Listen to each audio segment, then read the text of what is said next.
آج کل جتنی بھی ہم نعت خواں بچیاں کسی بھی محفل کے لیے جاتی ہیں اور جو دف ہے اس کو لے کے جانا بڑا ضروری خیال کیا جاتا ہے. دف کے ساتھ جو ہے اس کا بے جا بے ہنگم استعمال بہت بڑھ چکا ہے. تو آپ سے گزارش یہ ہے کہ آپ اس پہ روشنی ضرور ڈالیں کہ آج کل جو ہے نا ہر میلاد میں دف کا استعمال بہت بڑھ چکا ہے. پہلی بات کہ میں اس کے خلاف بات کروں گا تو آپ کے مدینہ میں رسول کی حدیث سنا دیں گے تو آپ کہیں گے یہ سنت ہے تو اس پہ کیا ہے تو یہ نہیں. وہ جو بے ہنگم استعمال ہے بات بے ہنگم کی زیادتی جو ہے. ڈف ہے تو پھر طبلے میں کیا برائی ہے.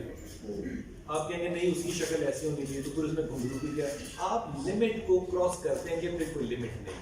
پہلی بات آپ برائی کو شروع کریں گے تو اس کی حد کہاں جانی ہے.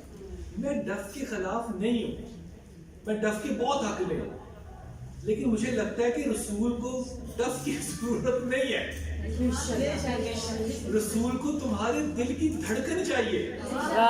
جب دھڑکنے نہ ہو تو پھر ڈفیں آتی ہیں اور پھر ان کا نام ہوتا ہے پروفیسر روفی, تمہارا استاد. جب استادوں نے ڈفیں بجا بجا کے سر غلط گانے شروع کر دیے تو ہم نے بتانا بچوں کو اور تمہارے دل کیوں نہیں دھڑکتے.